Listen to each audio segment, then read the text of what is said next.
سے پہلے کہ میں خطبہ شروع کروں، آپ حضرات سے التماس ہے کہ ان تمام مومنین و مومنات کے لیے اور بزم حسین کے اراکین کے مرحومین و مرحومات کے لیے اور وہ تمام حضرات جو یہاں موجود ہوتے تھے اور اب نہیں آ سکے، موت نے انہیں ہم سے جدا کر دیا، ان کے لیے ایک مرتبہ الحمد اور 3 دفعہ قل ہو اللہ پڑھ کر خوشی دیا کرو۔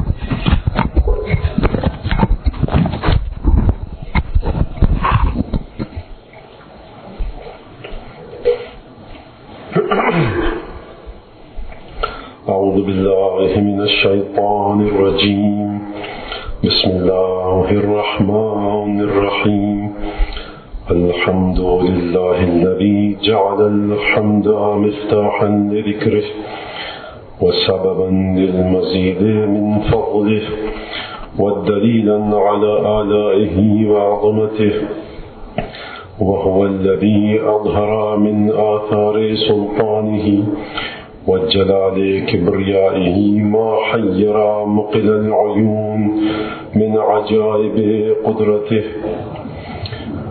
أعوذ بالله من الشيطان الرجيم، بسم الله الرحمن الرحيم،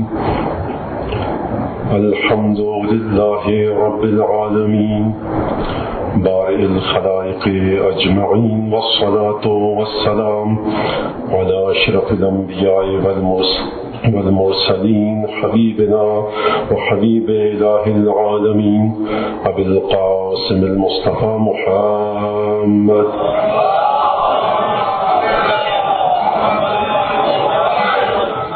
ثم الصلاة والسلام على أهل بيته الطيبين الطاهرين الأئمة الميامين، لا سيما بقية الله في الأرضين. أعوذ بالله من الشيطان الرجيم، إنما أمره إذا أراد شيئا أن يقول له كن فيكون، فسبحان الذي بيده ملكوت كل شيء وإليه ترجعون. صدق الله العلی العظیم. صلوات دیجیے مل کر باواز بولو.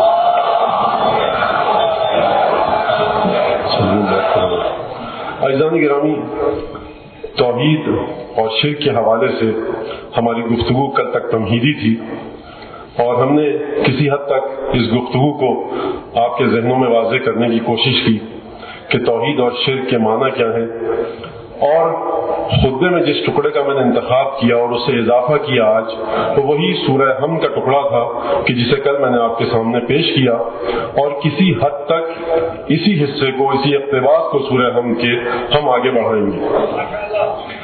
تو خطبے میں خود سورہ حمد کا اضافہ کل تک کی گفتگو کسی حد تک تشنا رہ گئی تھی.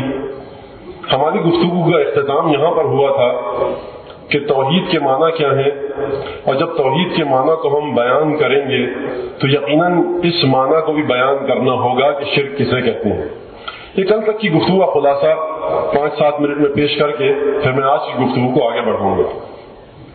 تو دیکھیے عزیزان گرامی، توحید اور شرک، پھر اس کے بعد میں نے آپ کی خدمت میں یہ عرض کیا کہ کیا توحید کا مفہوم وہی ہے کہ جو ہم سمجھتے ہیں، شرک کا مفہوم وہی ہے جسے ہم شرک سمجھتے ہیں، یا نہیں توحید اور شرک کا مفہوم قرآنی حوالے سے کچھ اور ہے.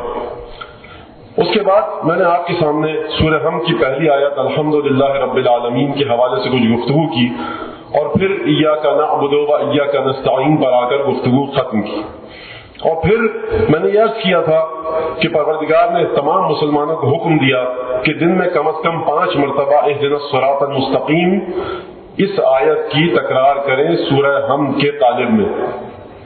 تو جب پروردگار نے صراط مستقیم کو ڈھونڈنے کا حکم دیا تو لطف کی بات یہ ہے، عجیب بات یہ ہے، بڑی لطیف بات ہے، بڑی ڈیلیکیٹ بات ہے کہ پروردگار اپنی جانب آنے کے رستے کا حکم دے رہا ہے کہ ڈھونڈو اس رستے کو، لیکن جب اس رستے کی تبیین کی، بیان کرنے کی باری آئی تو پھر پروردگار نے اپنی ذات کو، توجہ کیجیے گا یہاں پر، جب اس رستے کو صراط مستقیم کے بیان کرنے کی باری آئی تو پروردگار نے اپنی ذات کو دفتن پیچھے کھینچ لیا اور ان لوگوں کے رستے کی جانب اشارہ کیا کہ جو صراط مستقیم پر ہے.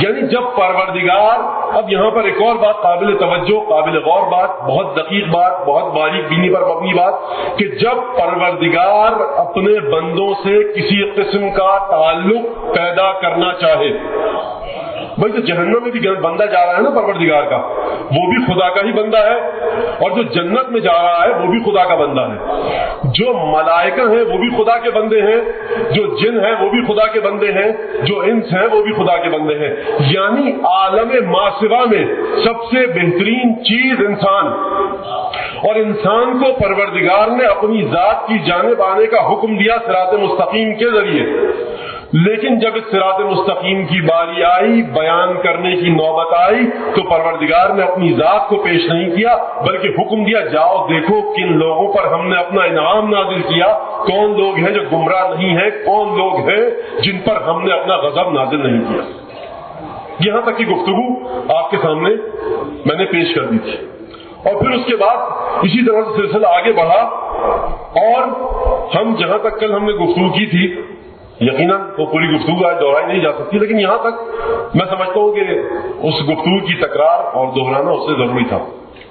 تو دیکھیے پروردگار ہے الحمدللہ رب العالمین، اللہ، میں نے کل عرض کیا کہ ذات مستجمع جمیع صفات جلال و جمال، اللہ، وہ اللہ رب العالمین ہے، عالمین کو پال رہا ہے، عالمین کو، تمام کے تمام عالم ماسوا کو پروردگار پال رہا ہے، پوس رہا ہے۔ اگر نوح کو طوفان سے نجات مل رہی ہے وہی پروردگار دے رہا ہے، اگر آدم کو کچھ مخصوص قسم کے اسماء اور کلمات سکھائے جا رہے ہیں وہی پروردگار سکھا رہا ہے، اگر عیسیٰ کو انجیل مل رہی ہے، معجزے مل رہے ہیں وہی پروردگار سکھا رہا ہے، اگر موسیٰ کو توریت مل رہی ہے، اگر داؤد کو زبور مل رہی ہے، انبیاء کو پروردگار کی جانب سے جو انعام و اکرام مل رہا ہے وہ عالم ماسوا کا حصہ ہے ہے یا بات یہ نہیں ہے؟ دیکھیے پروردگار کے علاوہ جو بھی ہے اسے عالم ماسوا کہا جاتا ہے۔ عالمین کا معنی یہ ہے کہ پروردگار کے علاوہ جو بھی عالم ہے، جو بھی اشیاء ہیں، اسے عالم ماسوا کہا جاتا ہے۔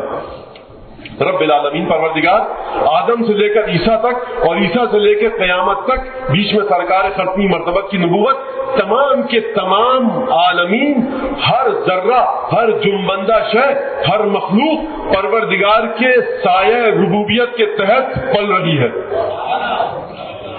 کوئی چیز پروردگار کے سائے ربوبیت سے باہر نہیں، کبھی بھی کائنات میں اس عالم رنگ و بو میں سوائے خدا کے اور کسی کی حکومت ہو ہی نہیں سکتی۔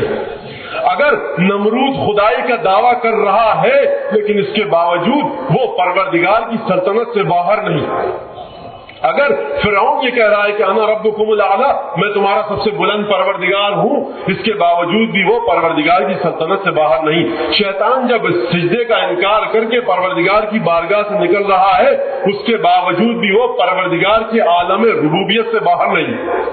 اگر شیطان گمراہی کا کام انجام دے رہا ہے تو مشیت الہی کا تقاضا یہ ہے، ایک مصلحت ہے انسانوں کے لیے کہ شیطان کو گمراہی کا عہدہ دیا جائے تاکہ صاف اور طیب اشیاء جدا ہو جائیں، غلیظ اور گناؤنی اشیاء جدا ہو جائیں۔